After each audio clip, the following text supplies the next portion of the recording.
నమస్కారం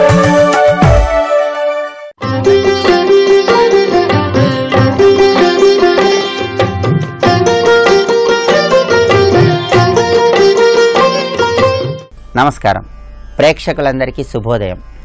ఈనాటి శుభయోగం శీర్షికన సకల కార్యసిద్ధికి విజయలబ్ధికి గురువారం సందర్భంగా ఎటువంటి ప్రత్యేకమైన విధి విధానాలతో ఆరాధనా కార్యక్రమాన్ని నిర్వహించాలో పరిశీలిద్దాం. గురువారం రోజు అనారోగ్య సమస్యల తీవ్రత ఉన్న వాళ్ళు ఎవరైనా సరే ఆ అనారోగ్య సమస్యల తీవ్రతను తగ్గింపజేసుకోవటానికి శివాలయానికి వెళ్ళి ఈశ్వరుని దర్శించుకొని ఈశ్వరుడి చుట్టూ 16 ప్రదక్షిణలు చేస్తూ ఓం త్ర్యంబకేశ్వరాయ నమః అని జపించుకోండి. ఇలా చేస్తే ఈశ్వరుడి అనుగ్రహం ద్వారా ఆరోగ్యపరంగా ఉత్తమ ఫలితాలు కలుగుతాయి. అలాగే ఈశ్వరుడికి దేవాలయంలో కానీ గృహంలో కానీ పాలతో అభిషేకం చేసి పాలల్లో కొద్దిగా పసుపు కలిపి నుదుటన తిలకంలాగా ధరించండి. అభిషేకం చేసినటువంటి పాలు తీర్థంలాగా అందరికీ ఇవ్వండి. ఆ తర్వాత మీ గృహం సింహద్వారం పైన ఒక పటికను నలుపు రంగు తాడుతో కట్టండి. ఇలా చేస్తే మీ గృహంలో సభ్యులకు ఎలాంటి అనారోగ్య సమస్యలు కలుగుతున్నా సరే ఆ అనారోగ్య సమస్యల తీవ్రత నుంచి సులభంగా బయటపడవచ్చు. అలాగే ఉద్యోగం కోరుకునే వాళ్ళు ఎవరైనా సరే కోరుకున్న ఉద్యోగం మీకు లభించాలంటే గురువారం ఒక ప్రత్యేకమైన విధి విధానాన్ని పాటించాలి. గురువారం ఎక్కడైనా సరే శ్రీదేవి భూదేవి సహిత వెంకటేశ్వర స్వామి వారి ఆలయానికి వెళ్ళి స్వామి ఆలయంలో ఓం నమో వెంకటేశాయ అనే మంత్రం జపిస్తూ 27 ప్రదక్షిణలు చేయండి. 27 ప్రదక్షిణలు పూర్తయిన తర్వాత క్షీరాన్నం స్వామివారికి నివేదించి దాన్ని భక్తులందరికీ ప్రసాదంగా పంచిపెట్టండి. నుదుటన పాలల్లో కొద్దిగా చందనాన్ని తడిపి దాన్ని తిలకంలాగా ధరించండి. ఆ తర్వాత 5 పేదవాళ్లకు భోజనం పెట్టండి. ఇలా చేస్తే ఉద్యోగం లభించడంతో పాటుగా మంచి ఆదాయం కూడా మీకు సిద్ధిస్తుంది. అలాగే వివాహం కావలసినటువంటి కన్యలు ఎవరైనా సరే వివాహం ఆలస్యమవుతూ ఉంటే గురువారం ఒక ప్రత్యేకమైనటువంటి పరిహార ప్రక్రియను పాటించాలి. గురువారం ఉదయం పూట కన్యలు అభ్యంగన స్నానం ఆచరించి గన్నేరు పూలు, చామంతి పూలు, పసుపు రంగు పుష్పాలు, గులాబీ పూలు వీటిలో ఏవైనా సరే పుష్పాలతో శివాలయంలో ఈశ్వరుడికి పుష్పార్చన చేయించుకోండి. చక్కగా అభ్యంగన స్నానం చేసి గన్నేరు పూలు కానీ చామంతి పూలు కానీ లేదా ఏవైనా సరే పసుపు రంగు పుష్పాలు లేదా గులాబీ పూలు మీకు ఏ పుష్పాలు లభ్యమైతే ఆ పుష్పాలతో శివాలయంలో ఈశ్వరుడికి పుష్పార్చన చేయించుకోండి. ఇలా చేస్తే వివాహపరమైనటువంటి ఆటంకాలను తొలగింపజేసుకొని త్వరగా వివాహ ప్రాప్తిని సిద్ధింపజేసుకోవచ్చు. అలాగే విద్యార్థులు విద్యారంగంలో విశేషంగా రాణించాలంటే గురువారం పూట త్రిమూర్తులు ఉన్నటువంటి చిత్రపటం మీ గృహంలో ఉంచుకొని బ్రహ్మ విష్ణువు మహేశ్వరుడు ఆ త్రిమూర్తులు ఉన్నటువంటి చిత్రపటానికి పసుపచ్చటి చామంతి పూలను అలంకరించండి. ఆవు పాలు ఆవు నెయ్యితో చేసినటువంటి క్షీరాన్ని నివేదించి ఆ క్షీరాన్ని అందరికీ ప్రసాదంగా పంచిపెట్టండి. ఇలా చేస్తే విద్యార్థులు విద్యారంగంలో విశేషంగా రాణిస్తారు. అందుకే విద్యార్థులు ఎవరైనా సరే గురువారం త్రిమూర్తులను ఆరాధన చేయాలి. అంటే త్రిమూర్తుల చిత్రపటానికి పసుపచ్చటి చామంతి పూలను అలంకరించాలి. ఇలా చేస్తే ఉత్తమ ఫలితాలు కలుగుతాయి. అఖండ లక్ష్మీ ప్రాప్తికి, పుత్ర పౌత్రాభివృద్ధికి, విద్యాపరమైనటువంటి విజయాలు అందుకోవటానికి గురువారం ఎవరైనా సరే నవగ్రహ ఆలయానికి వెళ్ళి నవగ్రహ ఆలయంలో గురువు విగ్రహం దగ్గర రావి చెట్టు ఆకులు కానీ తులసి దళాలు కానీ మారేడు దళాలు కానీ ఉంచి నవగ్రహాల చుట్టూ ప్రదక్షిణలు చేయండి. ఇలా చేస్తే పరిపూర్ణంగా దేవగురు అయిన బృహస్పతి అనుగ్రహాన్ని సిద్ధింపజేసుకొని ఉత్తమమైనటువంటి ఫలితాలను పొందవచ్చు. గురువారం నాడు ప్రత్యేకమైన పరిహార ప్రక్రియలు పాటించడం ద్వారా గురువు అనుగ్రహానికి చాలా సులభంగా పాత్రలుకండి. రేపటి శుభయోగం శీర్షికన శుక్రవారం సందర్భంగా లలితాదేవి అనుగ్రహాన్ని సిద్ధింపజేసుకోవటానికి చక్కటి శుభ ఫలితాలను పొందటానికి అమ్మవారికి సంబంధించిన ఏ నామాలను స్మరించుకోవాలో పరిశీలిద్దాం. నమస్కారం.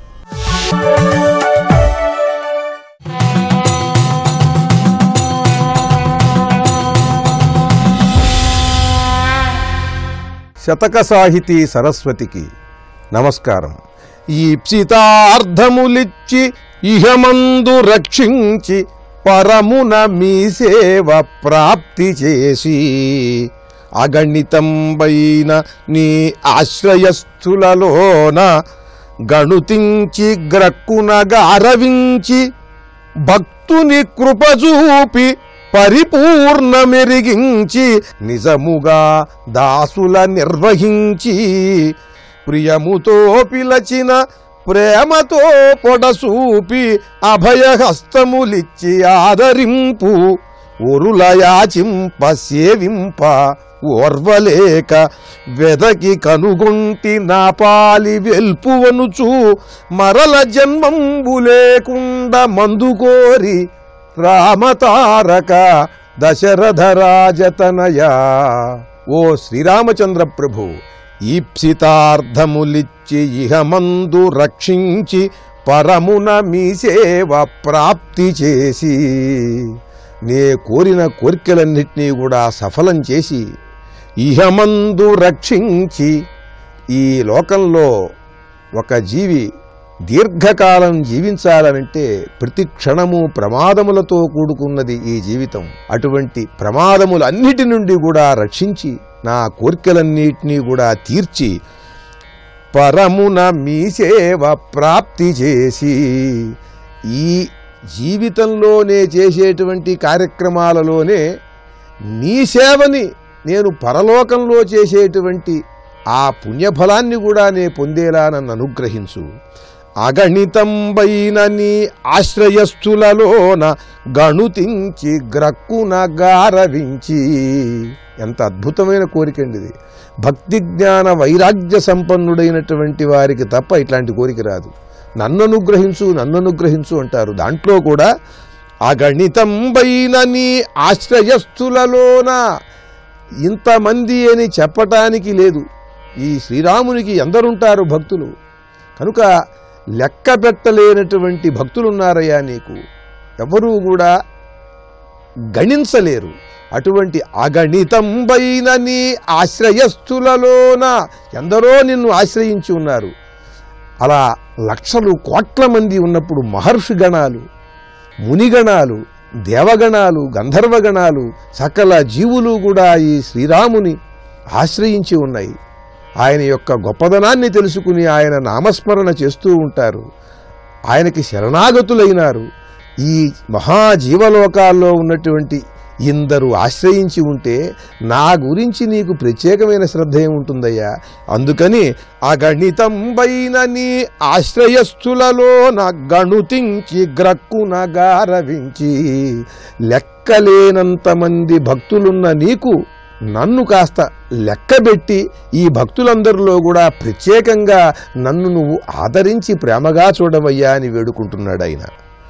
భక్తుని కృపచూపి పరిపూర్ణ మెరిగించి నిజముగా దాసుల నిర్వహించి, నిన్ను ఆశ్రయించినటువంటి భక్తులు, దాసులు వీరందరిలో కూడా నాకు పరిపూర్ణత్వాన్ని కలిగించు.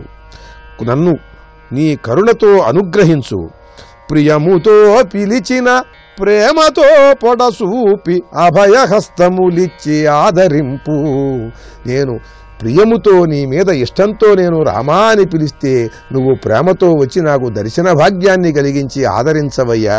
నేను ఎవరెవరినో నేను ఆశ్రయించి అడగలేను, నిన్నే నేను నమ్ముకున్నాను అంటూ ఆ శ్రీరామచంద్రునకు త్రికరణ శుద్ధిగా అంకితమై పరమద్భుతమైన శతకాన్ని మనకు అందించి, తన పేరు కూడా ఎవరికీ తెలియజేయకుండా భక్తి జ్ఞాన వైరాగ్య సంపన్నులై తెలుగు సాహిత్యాన్ని, భక్తి సాహిత్యాన్ని సుసంపన్నం చేసి వెళ్ళిపోయిన మహాత్ములు, అజ్ఞాత కవులు ఎవరో వారి రామతారక శతకంలోని మరి ఒక పద్యం గురించి రేపు ఉదయం తెలుసుకుందాం.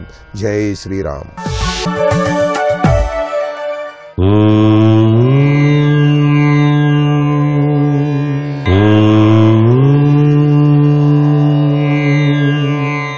ఓం నమో నారాయణాయ. ఓం నమ శివాయ. శ్రీమాత్రే నమః. ఈరోజు గురువారం. గురువు యొక్క అనుగ్రహాన్ని సాధించడానికి గోపూజ కూడా సహకరిస్తుంది. చక్కటి గురువు లభ్యపడ్డప్పుడు మార్గదర్శక సూత్రాలతో జీవితాన్ని పునీతం చేసుకోవడానికి ఆస్కారం ఉంటుంది. కర్మరీత్యా కర్మ విధ్వంసన జరిగినప్పుడే చక్కటి గురువు లభ్యపడి జీవితానికి సన్మార్గవంతమైనటువంటి ప్రభావాన్ని ఏర్పరచడానికి ఆస్కారం ఉంటుందంటోంది శాస్త్రం. ఈ గోవుని గనక గురువారం నాడు గనక సేవించినట్లయితే తప్పనిసరిగా ఆ గోవులో ఉండేటువంటి సమస్త దేవతా స్వరూపాలు దివ్యవంతమైన అనుగ్రహాన్ని ప్రసాదిస్తాయి. గోవుకు వలసినటువంటి ఆహారాన్ని ప్రతినిత్యం కూడాను అందించేటువంటి వ్యక్తి ఈ కలియుగంలో సర్వసుఖాల్ని కూడాను పొందుతాడు అని చెప్పేసి శాస్త్రం. గంగ, గోవు, గాయత్రి, ఈ మూడు కూడాను విశిష్టవంతమైనటువంటి స్థానాన్ని మన భారతీయ సంస్కృతి సంప్రదాయాలు ఏర్పరచుకున్నాయి. కాబట్టి ఈ గోమాతను సేవ చేయటం వల్ల గురువు యొక్క అనుగ్రహంతో పాటు గ్రహాల యొక్క అనుగ్రహాన్ని కూడా సాధించడానికి ఆస్కారం ఉంటుంది. కాబట్టి గోమాత సేవ సర్వవిధ తత్వాన్ని ప్రసాదింపజేస్తుంది సుమా అంటోంది భారతీయ సనాతన సంస్కృతి సంప్రదాయం. సర్వవిధములైనటువంటి గ్రహ దోషాలన్నింటినీ కూడాను తొలగించే శక్తి గోసేవలో దాగి ఉన్నది అనేటువంటి విషయాన్ని కూడా మనం గుర్తుపెట్టుకోవాలి. గోవుని పూజిస్తే సమస్త దేవతలు కూడాను సంతోషిస్తారు. గోవు ఆడజీవి కావున గోవుని గోమాత అని చెప్పేసి కూడా పిలుస్తాం. ప్రతిరోజు గోవుకి గనక శక్తిని బట్టి ఆహారాన్ని గనక వేసినట్లయితే సమస్త గ్రహ బాధలు కూడాను పటాపంచలైపోతాయి అంటోంది శాస్త్రం. అంతేకాకుండా గోవు యొక్క పుష్ఠభాగంలో లక్ష్మీదేవి నివసిస్తుంది అని శాస్త్రం. గోవు యొక్క ముఖానికి ఉన్నటువంటి 2 కొమ్ముల మధ్య భాగాన మారేడు దళాన్ని ఉంచి ఆ 2 కొమ్ములకి కూడాను కొద్దిగా నీటిని చల్లుతూ నెత్తిన గనక చల్లుకున్నట్లయితే త్రివేణి సంగమ స్థాన ఫలితం కలిగి తీరుతుంది మానవునికి. సర్వే జనా సుఖినో భవంతు.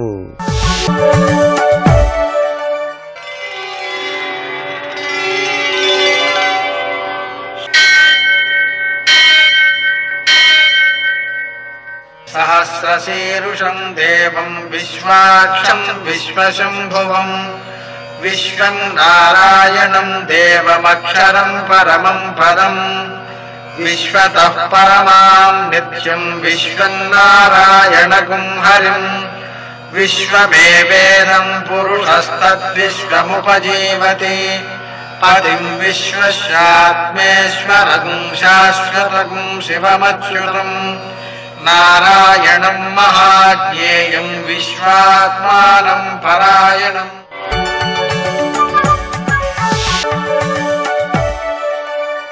సూర్యశౌర్యమథేందురింద్రపదవీ సన్మంగళం మంగళం. నమస్తే భగవన్ దేవ దత్తాత్రేయ జగత్ప్రభో సర్వబాధా ప్రశమనం కురు శాంతిం ప్రయచ్చమే. నేటి కాలమాన విశేషాలను గమనిద్దాం. స్వస్తి శ్రీ చాంద్రమాన హేమలంబనామ సంవత్సరం ఉత్తరాయణం వసంత ఋతువు చైత్రమాసం కృష్ణపక్షం గురువారం.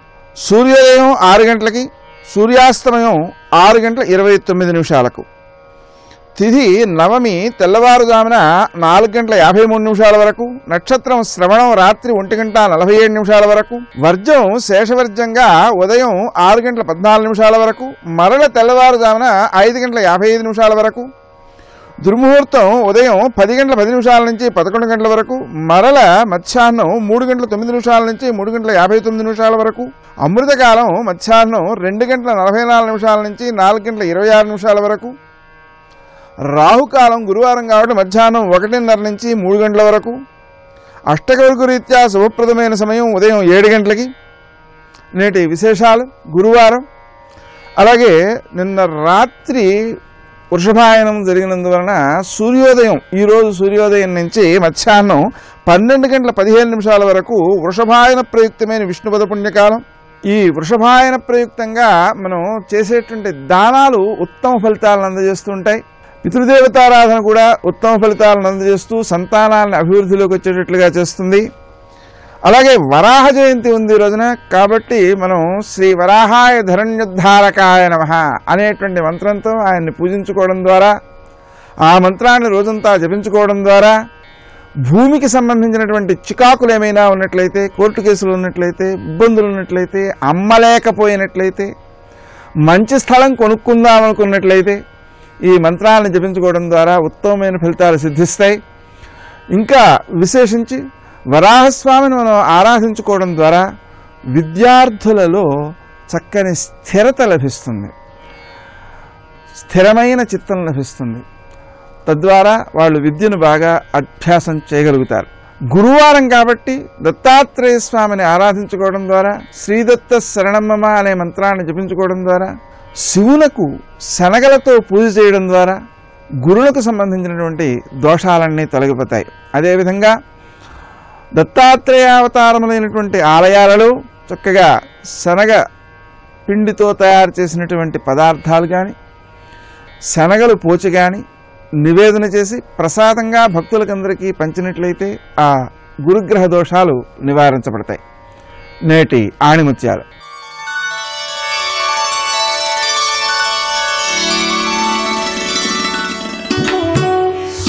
విషం నింపిన బంగారు పాత్ర కంటే అమృతం నింపిన మట్టి పాత్రే విలువైంది.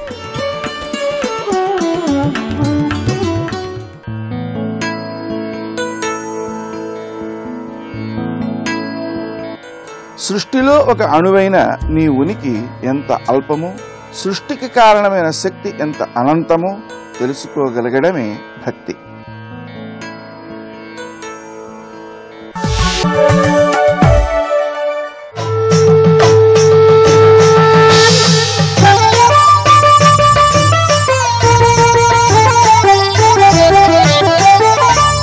మహానుభావుడు తన భార్యతో కలిసి వానప్రస్థానికి వెళ్ళారు. వానప్రస్థానికి వెళ్ళి భార్యతో సహా వెళ్ళవచ్చు ఆవిడ అంగీకరిస్తే.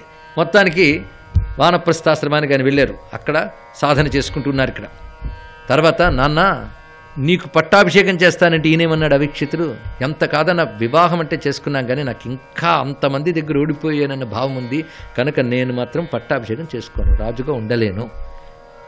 నా కొడుకు ఇప్పుడు యోగ్యుడయ్యాడు, ఇతరికి పట్టం కట్టి నేను వెళతాను అని చెప్పి మరుత్తుకు పట్టం కట్టి వీరు కూడా బయలుదేరి వెళ్ళిపోయారు. ఇక్కడ ఇది పరిస్థితి. వారొక వనంలో వీరొక వనంలో ఎవరి తపస్సులు వాళ్ళు చేసుకుంటూ ఉన్నారు. ఇక్కడ ఆశ్చర్యం. ఇక్కడ ఈ లోపల కరంధముడు కొంతకాలం తపస్సు చేసి బహుకాలం తపస్సు చేత, తపస్సు అంటే సామాన్యమైన విషయం కాదండి, బహుకాల సాధన తపస్సు, దాని చేత విహాయ దేహం నృపతి చక్రశావన లోకతాం అని శరీరాన్ని విడిచిపెట్టి ఇంద్రలోకానికి చేరుకున్నాడు.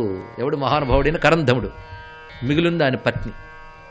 భర్త వెళ్ళిపోయిన తర్వాత పత్ని ఏం చేయాలి? ఆమె ఏం చేసిందంటే మనసు చిక్కబట్టుకుని భార్గవ మహర్షి యొక్క ఆశ్రమంలో ఉంటూ తన తపస్సు కొనసాగిస్తుంది. ఇక్కడ అది తెలుసుకోవాల్సింది.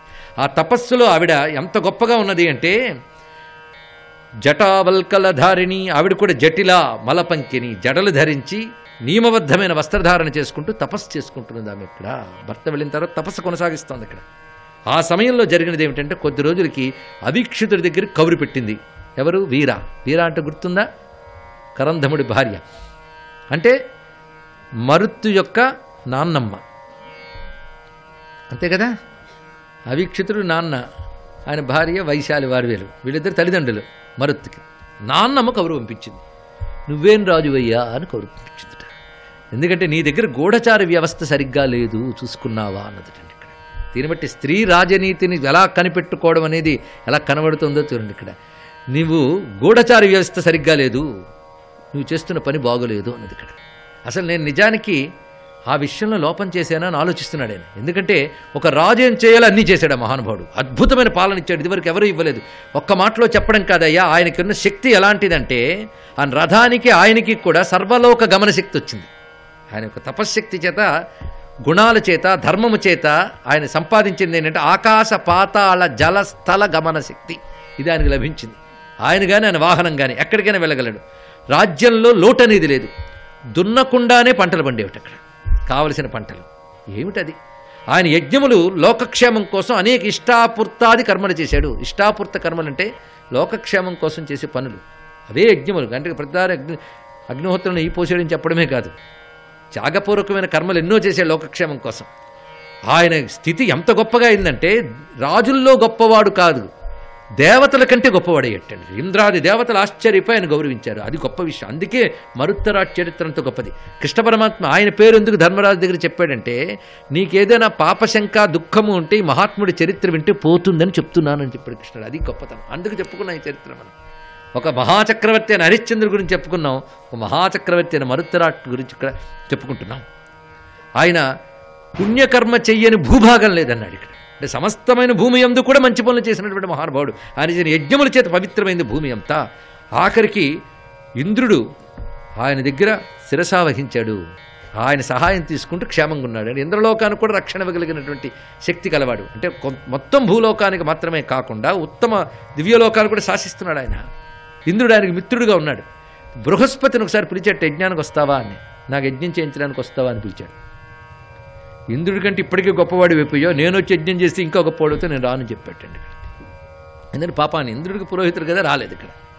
అప్పుడు బృహస్పతి తమ్ముడు ఆయన సంవర్తుడు అనేవాడు వచ్చాడు. ఈయన అంగిరసి పుత్రుడే. ఆయన వచ్చి నేను జయిస్తానన్నాడు. అత్యద్భుతమైన యజ్ఞం చేశారు. ఆ సమయంలో దేవతలకు మాత్రమే కనబడే ఒకనొక దివ్య పర్వతం ఉంది. ఆ పర్వతం ముంజశృంగము అనే శిఖరంతో బంగారంతో ఉంటుంది. ఆ పర్వతాన్ని ఈయన సంవర్తుడు చెప్పిన మాట ప్రకారంగా, అంటే ఈ పురోహితుడు చెప్పిన మాట ప్రకారంగా తపశ్శక్తితో తెచ్చాడు మహానుభావుడు. అందులో సువర్ణం అఖండం.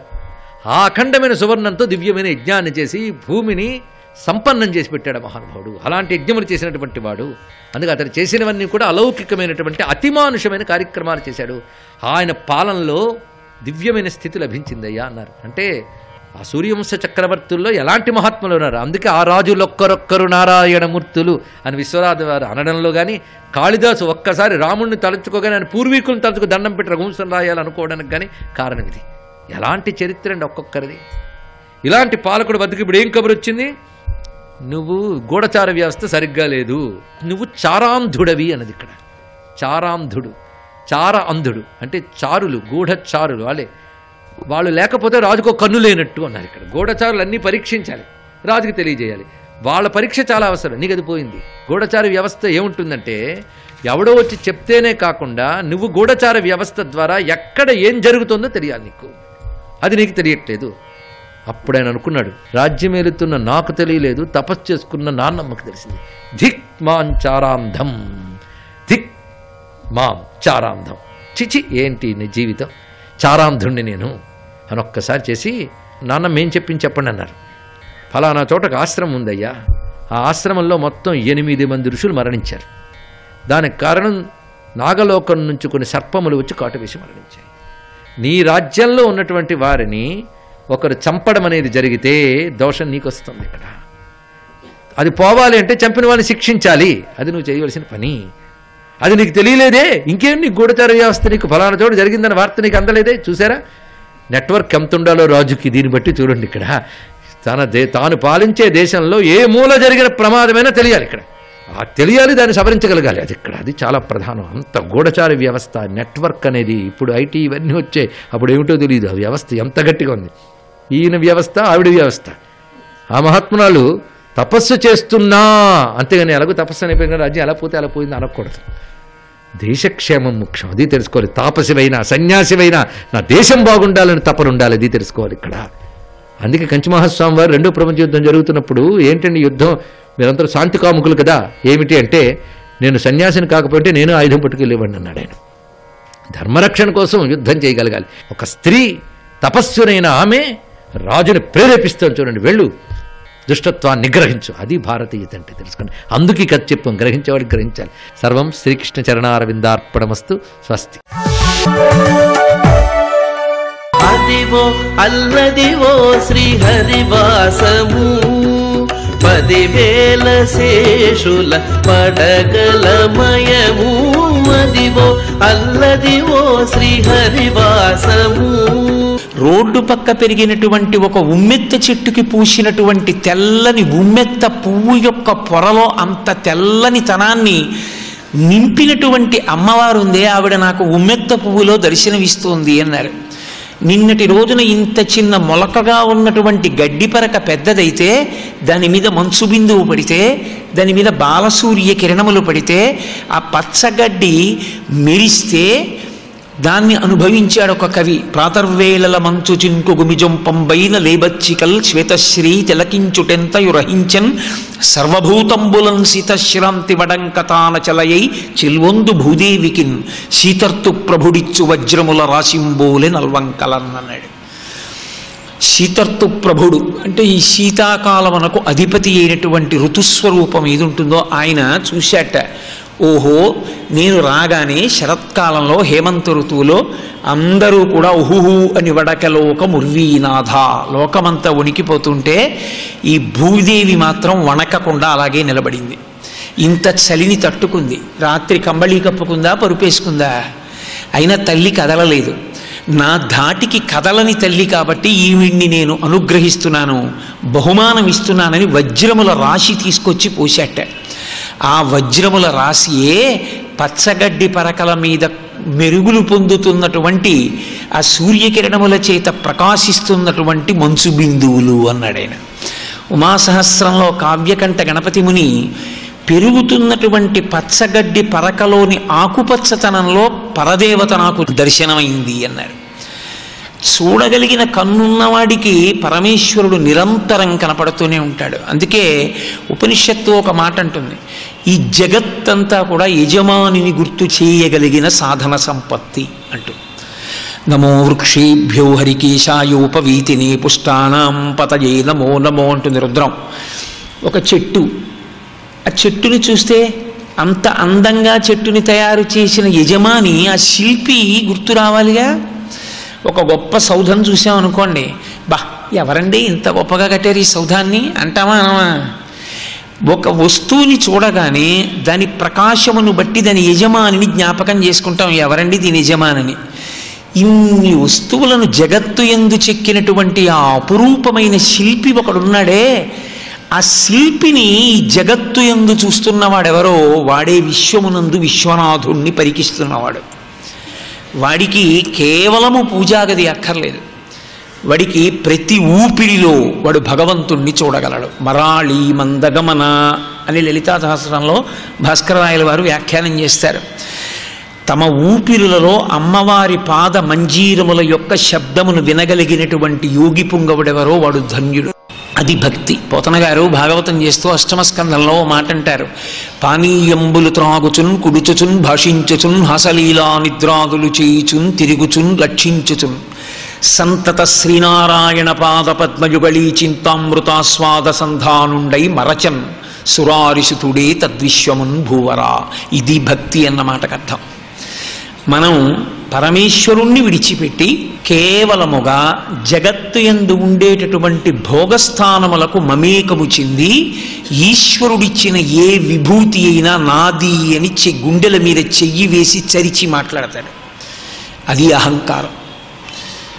నిజంగా ఎవరు జ్ఞానియో, ఎవరు ఆ వినయ సంపత్తి మొదట ఏర్పడిందో వాడు ఇదంతా ఈశ్వర విభూతి అంటాడు. ఆయన పటకార పైన పట్టుకున్న చెయ్యి వంటివాడు, నేను పటకార వంటివాడిని. ఆయన పట్టకపోతే నేను దేన్ని పట్టుకుంటాను? కాబట్టి పట్టుకున్న చెయ్యేదో అది గొప్పది, నేనెంతటి వాడిని అంటాడు. అందుకే శంకరాచార్యుల వారు అన్నారు, నువ్వెవరివి అని నేను అడగను, నీకేమొచ్చు అని నేను అడగను, నేను నీకొకటి చెప్తానది నేర్చుకో అన్నారు. అవినయమపనయ విష్ణోహో షట్పదీ చేస్తూ ఆయన మనకి ప్రార్థనలో నేర్పిన మొట్టమొదటి మాట అది.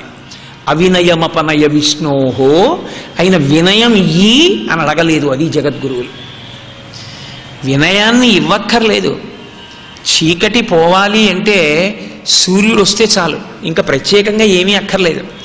అలాగే వినయం రావక్కర్లేదు, ఉన్న అవినయం పోతే చాలు, ఆ అహంకారం పోతే చాలు, వినయం అది నిలబడుతుంది. అందుకే నాకు అవినయమును తీసేసేయి అన్నారు. ఆ వినయం అన్నది మొట్టమొదట ఏర్పడిందా, ఈశ్వరుడు పరమ సంతోషాన్ని పొందుతాడు. భక్తి అన్న మాటకి ప్రాతిపదిక ఎక్కడ ఉంటుంది అంటే, నేను వేటికి యజమానిని కాను, యావదావర్తతే చక్రం యావతీచ వసుంధర తావత్వమిహ సర్వత్వం స్వామిత్వం అనువర్తయ అంటాడు భరతుడు రామాయణంలో. ఇదేది నాది కాదు, ఈ సమస్తము నీది. నాది నాది అని చెప్పిన వాళ్ళు ఎందరో వచ్చారు. మిగిలిన వాళ్ళని విడిచిపెట్టండి, ఈ భూమే నాదన్నారు. కారే రాజులు రాజ్యములు గెలువరే గర్వోన్నతిం పొందరే వారేరి సిరిమూట కట్టుకొని పోవంజాలిరే భూమిపై పేరైనన్ కలదే శిబి ప్రముఖులను ప్రీతిం యశక్కాములై ఈరే కోర్కెలు వారలంతలపరే ఈ కలమున్ భార్గవ అంటారు పోతన గారు. వినయము గొప్పది. ఈశ్వరుని యందు భక్తి అన్న మాటకు అర్థం ఏంటంటే, ఏదో నేను పూజామందిరాన్ని కానీ పూజామందిరంలో పూజ చేసే వ్యవస్థని కానీ తృణీకరిస్తున్నాను అని మీరు అర్థం చేసుకోకూడదు. అది ప్రాథమికం. కానీ ఎప్పుడైనా ఎక్కడైనా భగవంతుణ్ణి మాత్రమే చూడగలిగినటువంటి దృష్టికోణము, ఆ వైశాల్యము పెరిగితే అది భక్తి యందు స్థిరపడినాడు అంటారు. కేవలం కరచరణాదులతో మాత్రమే నువ్వు పూజ చేస్తూ వెళ్ళినంత కాలమే ధన్యుడవు అని నేను ఒక మాట అన్నాను అనుకోండి. ఈ శరీరము జర్జరీభూతమవుతుంది ఒకనాడు. దీనికి వికారం ఉంది, ఇది షడ్వికారములతో కూడుకున్నది. ఇది అన్ని వేళలా సహకరిస్తుంది అని నమ్మకం లేదు. మరి అన్ని వేళలా సహకరించినప్పుడు ఈ శరీరంతో, కర్మేంద్రియాలతోటి, జ్ఞానేంద్రియాలతోటి పూజ చెయ్యలేని పరిస్థితి ఏర్పడిన నాడు దిక్కేది? ఈశ్వరునికి కృతజ్ఞత ఆవిష్కరించే మార్గం ఉండదా భక్తిలో?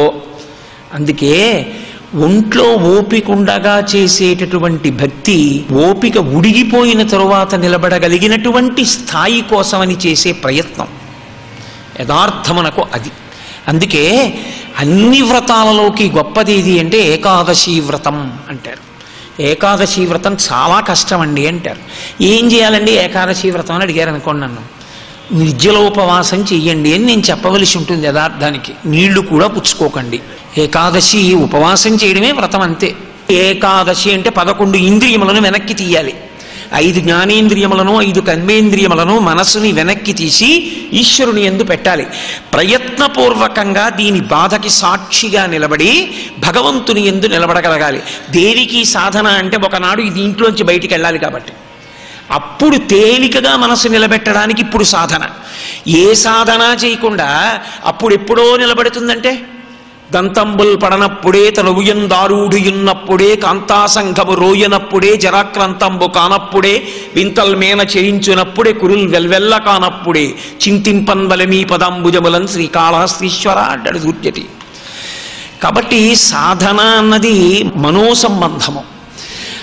ఏది ఋషులు ఇచ్చినా మనసుని ఉద్ధరించడానికి ఇస్తారు. అందుకే ఇంద్రియాణి బలిష్టాని నియుక్తాని మానద అపక్వస్య ప్రకుర్వంతి వికారాం స్థాననీకశః. ఇంద్రియములు, మనస్సు వీటిని నిగ్రహించడం చాలా చాలా కష్టం. మనస్సు యొక్క భావములు ఈశ్వరుడి వైపుకి తిరిగిపోయగలిగాయి అనుకోండి, వాడంత ధన్యుడు లేడిగా. ఇది మొదట్లో కృతజ్ఞతతో ప్రారంభమై మంచి జరిగితే ఈశ్వరుని తలుచుకోవడంతో మొదలవుతుంది. చివర చెడు జరిగితే అప్పుడు ఈశ్వరుణ్ణి చాలా సంతోషం, ఈశ్వర మీకు కృతజ్ఞతలు. ఎందుకు కృతజ్ఞతలు? గతంలో ఏదో పాపం చేశాను, పోవాలిగా, ఇప్పుడు పోయింది. నాకు చేసే ఉపకారం ఏమిటో తెలుసా? మీ పాదముల యందు అనురక్తి పోకుండా చూడండి. ఏదో ఒక సంఘటన జరిగింది, సంఘటన మిగిలిపోయి ఈశ్వరుడు జారిపోతే నీ బతుకు పాడైపోయింది. మళ్ళీ ఎప్పుడు వస్తావు మనుష్యుడిగా? గతంలో కూడా ఉన్నాయి, కోట్ల జన్మలు ఉన్నాయి, అప్పుడు ఉన్నారు భార్యలు ఉన్నారు, అప్పుడు ఉన్నారు బిడ్డలు. వాళ్ళని నువ్వన్నా వదిలేవు, నిన్ను వాళ్ళన్నా వదిలేరు. ఇప్పుడు ఈ జన్మలో కూడా సంఘటనల్ని ప్రాతిపదికగా చేసుకుని ఈశ్వరుణ్ణి వదిలిపెడితే, అందుకే మహాభారతంలో కుంతీదేవి ఒక మాట అంటుంది, నాకు ఏది కావాలో తెలుసా? పాండవులందు నాకు మోహ విచ్ఛేదము చేయుమయ్య ఘనసింధువు చేరిడి గంగభంగి నీపాద సరోజ చింతనముపై అనిశము మదీయ బుద్ధి అత్యాదర వృత్తితో గదియగనట్లు చేయగదయ్య ఈశ్వర. నాకు కావలసింది ఏమిటో తెలుసా ఈశ్వర? నది పరిగెత్తి పరిగెత్తి పరిగెత్తి ఒకరు దారి చూపించకపోయినా వెళ్ళి సముద్రంలో కలిసినట్టు, ఒక సాధు పురుషుడు స్నానం చేస్తే పొంగిపోయి నిలబడకుండా, ఒక ముళ్ళ చెట్టు వీపు గోకితే బాధపడకుండా, పెద్దలు వచ్చి సంకల్పం చెప్పి స్నానం చేస్తే పరవశించిపోకుండా, తన మార్గాన తాను వెళ్ళి పరమేశ్వరుడితో కలుసుకున్న భక్తుల్లా సముద్రుడితో కలిసిపోయిన నదిలా నా ప్రయాణం, నా జీవితంలో నా సాధన, నా బుద్ధి పరిగెత్తి పరిగెత్తి పరిగెత్తి చిట్ట చివర నీలోకే చేరిపోయి నీలోనే కలుసుకునేటట్టు ఇన్నిటిని విడిచిపెట్టి వెళ్ళిపోతున్న నదిలా మోహము విచ్ఛిన్నమైపోయేటట్టుగా కృష్ణా నన్ను అనుగ్రహించు అని కుంతి కోరింది. అది భక్తి. భక్తి అన్న మాటకి యథార్థమైన అర్థమేమి అంటే మనసు యందు ఈశ్వరుడు తిరుగుట. మనసు యందు ఈశ్వరుడు తిరగడానికి కారణం ఒకటి, ఆయన పట్ల ఉన్నటువంటి ప్రేమ. 2, ఎప్పుడూ ఆయన్ని చూసి మురిసిపోగలిగినటువంటి లక్షణం. అందుకే నేను మీతో మళ్ళీ మళ్ళీ మనవి చేస్తున్నాను అని అనుకోకండి. ఎందుకంటే ప్రవచనమునకు ఒక లక్షణం ఉండాలి అని పెద్దలు అంటారు. ప్రవచనం అంటే ప్రకృష్ట వచనం అని. పందిరిరాట వేసేవాడు పందిరిరాట వేసి వెళ్ళిపోకూడదు. పందిరిరాట వేసినవాడు తాను ఊపాలి. తానే ఊపి గట్టిగా ఉందా లేదా చూడాలి. గట్టిగా లేదనుకోండి, తనే బాగా ఊపి నేల గుల్లబారించోట మళ్ళీ రాళ్ళు తెచ్చి వేసి గుణపాన్ని తిప్పి బాగా నొక్కాలి. కాలుతో నొక్కి మళ్ళీ గుంజ కదిపి కదలట్లేదని తాను అప్పుడు వెళ్ళాలి. అంతేగాని నేను గుంజ పాతానని వాడు వెళ్ళిపోతే వచ్చినవాడు పందిరేస్తే కింద పడిపోతుంది. అంటే పందిరిరాట పాటడం ఎలా ఉంటుందో ప్రవచనం అంటే అలా ఉండాలి అని శాస్త్రవాక్కు. సర్వం శ్రీ ఉమామహేశ్వర పరబ్రహ్మార్పణమస్తు. స్వస్తి.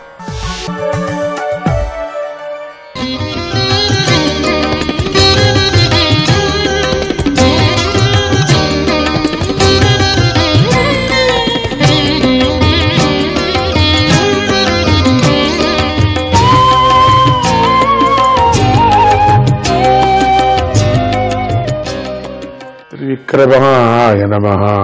స్వామి వీళ్ళందరి యొక్క బలాన్ని ఇంకా ఎక్కువ వృద్ధి చేయాలనేటువంటి దృష్టితో అసురులకు చెందినటువంటి రాజస రూపంతో వారిని ఆవేశించాడు.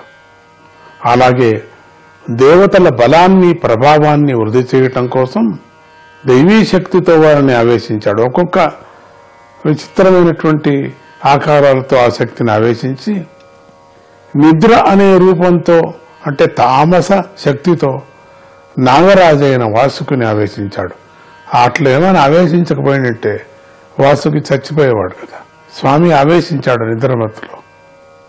అంతేకాకుండా ఆయన ఆ గొప్ప మందర పర్వతంపై మరొక గొప్ప పర్వతంలాగా నిలబడి 1000 చేతులతో దానిని ఆక్రమించి అది అటు ఇటు కదలకోకుండా పట్టుకుని నిలబడ్డాడు.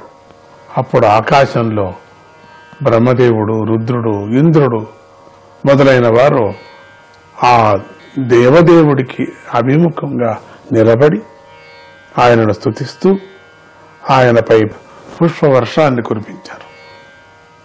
పరమేశ్వరుడైన శ్రీహరి అటు పైభాగంలో సహస్రబాహు రూపంతోనూ క్రింద భాగంలో తాబేలు రూపంతోనూ దేవతలు అసురుల దేహాలలో ఆయా శక్తులతోనూ మందర పర్వతమందు దృఢత్వం రూపంగాను వాసుకి అంటే త్రాడునందు నిద్ర రూపంగాను ఆవేశించాడు. సమస్తము తనలో ఇక్కడ ఉండే దాంట్లోంతా ఆవరించేశాడు స్వామి. మందర పర్వతంలో పైన కింద తాబేలు రూపంతో కింద పైన సహస్ర చేతులతో దాన్ని కదలకోకుండా పట్టుకోవటం అది కూడా. ఇక దేవతల్లోనూ ప్రవేశించాడు అంశ రూపంతో, రాక్షసుల్లోనూ ప్రవేశించాడు. అదిగాక వాసుకిలోనూ కూడా ప్రవేశించాడు. ఈ విధంగా వృద్ధి చెందిన బలంతో ఆ దేవాసురులు ఎంతో గర్వంతో ఆ పర్వతంతో సముద్రాన్ని మదించసాగారు. అప్పుడు ఆ సముద్రంలోని మొసళ్ల గుంపులు భయంతో సంక్షోభాన్ని పొందాయి. నాగరాజైన వాసుకి యొక్క వేలాది క్రూరమైనటువంటి కాళ్ల నుండి, నోళ్ల నుండి, శ్వాస నుండి వచ్చే పొగ అంటే కాళ్ల నుండి గాని కళ్ళ నుండి గాని ఆ పొగ రాక్షసుల వర్చస్సును నాశనం చేసేసింది. స్వామి నుంచి వచ్చేటువంటి పొగ పౌలోములు, కాలేయులు, బలి, కిల్వలుడు మొదలైనటువంటి రాక్షసులు కార్గిచ్చుతో కాలిపోయిన తెల్ల తెగడ చెట్లలాగా అయిపోయారు. అసలు ఇంకేమీ లేకోకుండా, శక్తి లేకోకుండా అట్లా నిలబడిపోయారు, ఎండిపోయిన మొక్కలాగా. ఆ వాసుకి యొక్క ఉచ్ఛ్వాస నిశ్వాసాలు, ఆ నిశ్వాసాలున్నాయే, ఆ వచ్చేటువంటి మంటలు దేవతల వర్చస్సును కూడా నాశనం చేశాయి. వారి వస్త్రాలు, మాలలు, గొప్ప కవచాలు, ముఖాలు దుమ్ము కొట్టుకొని పోయాయి. అప్పుడు ఆ భగవంతుడు వశంలో ఉండే మేఘాలు వారిపై వర్షాన్ని కురిపించాయి.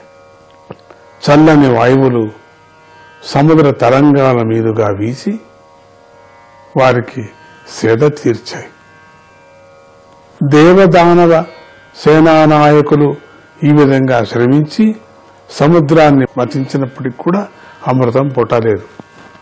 ఇంత చేసినా కూడా అమృతం పుట్టలేదు, ఇన్ని రోజులు చేసినా కూడా. అప్పుడు ఆ స్వామి అజిత భగవానుడైన శ్రీహరియే స్వయంగా మథన క్రియను ప్రారంభించాడు. ఆయన కూడా పట్టుకోనిక చిలకటానికి. అమృతం ఇంకా పుట్టని ఆ సమయంలో నీలమేఘ శ్యాముడైనటువంటి ఆ అజిత భగవానుడు బంగారంలాగా మెరిసే వస్త్రాన్ని ధరించాడు. ఆయన చెవులకు గల కుండలాలు మెరుపుల్లాగా మెరుస్తూ ఉన్నాయి. జయాన్ని తెచ్చిపెట్టి జగత్తుకు అభయాన్ని ఇచ్చే ఆ భుజాలు కలిగిన ఆయన సర్పాన్ని పట్టుకున్నాడు కదా. పర్వతాన్ని కవ్వంగా చేసి సముద్రాన్ని చిలుకుతూ మరొక పర్వతంలాగా ప్రకాశించాడు స్వామి. మాలను ధరించిన ఆయన శిరస్సుపై జుట్టు చల్లాచెదురలై ప్రకాశించసాగింది. ఆయన కళ్ళు ఎర్రగా ఉన్నాయి. ఆయన తాబేలు రూపంతో పర్వతాన్ని పైకి ఎత్తి పట్టుకున్నాడు. ఇంకా సముద్రాన్ని గట్టిగా మతిస్తూ ఉండగా చేపలు, మొసళ్ళు, పాములు, తాబేళ్లు భయపడి పైకి తేలాయి. తిమింగలాలు, నీటి వేణుగులు, మొసలి మొదలైనటువంటి ప్రాణులతో సముద్రం అల్లకల్లోలమైపోయింది. అప్పుడు ఆ సముద్రం నుండి ముందుగా చాలా భయంకరమైన విషం పుట్టిందండి. దానికి హాలాహలము అనే పేరు. ఆ సాటిలేని ఆ విషాన్ని సహించటానికి ఎవరికీ శక్యం కాలేదు. ఇక మళ్ళీ ఆ సముద్రంలో పడిపోతే ఆ విషము సముద్రమంతా విషమైపోతుంది. అనుకున్న పనింతా నాశనం అవుతుంది. దాన్ని నియంత్రించడానికి ఎవరు రాలేదు. దాన్ని భరించలేకపోయారు. ఏదేదో పుడతాయని చెప్పాం కదా, పుట్టినప్పుడు ఎవరెవరు తీసుకోవాలి కదా. కొంత దేవతలు, కొంత రాక్షసులు. ఇప్పుడు రాక్షసులు కూడా దాన్ని ముట్టలే, అమ్మో వద్దు అని. ఇక అతి భయంకరమైనటువంటి వేగంతో అన్ని దిక్కులలోనూ పైన క్రింద కూడా ప్రసరించి వ్యాపించసాగింది. కింద పడిన మనం అనుకున్న రీతిగానే అన్ని చోట్ల ఆవరించడానికి ప్రారంభించుకుంది. దానికి భయపడి జనులు పరుగులు తీశారు. దాని నుండి వారిని రక్షించేవారు ఎవరూ కనిపించలేదు. అప్పుడు అందరూ తమ నాయకులతో కలిసి సదాశివుణ్ణి శరణు వేడారు. దేవశ్రేష్ఠుడైన శివుడు ఆ ముల్లోకాల యొక్క కళ్యాణం కోసమై పార్వతీదేవితో కలిసి కైలాసగిరిలో నివసిస్తూ ఉంటాడు. ఆయన మనుషులకు చాలా ప్రియమైనవాడు. మోక్షము నిమిత్తంగా ఆయన తపస్సును ఆచరిస్తున్నాడు. అంటే మోక్షకారకుడైన ఆయన మహర్షులకు ఇష్టమైన తపస్సును ఆచరించడం ద్వారా వారికి తపస్సు చేయమని చెబుతున్నాడు. ఆ శివభగవాను చూసి అందరూ స్తుతిస్తూ నమస్కరించారు. దేవదేవ మహాదేవ భూతాత్మాన్ భూత భావన పాహిన శరణాపన్నాన్ త్రైలోక్య దహనాద్విషాత్. ప్రజాపతులు ఇలా అందరినీ ప్రజాపతులు కూడా స్వామిని స్తుతిస్తున్నారు. ఓ మహాదేవ, నువ్వు దేవదేవుడివి, ప్రాణులను సృష్టించిన వాటి నువ్వే, ప్రాణులకు ఆత్మరూపుడవై ఉన్నావు అని స్వామిని స్తుతిస్తూ మేము నిన్ను శరణు వేడుతున్నాము స్వామి. నారాయణాయ నమః.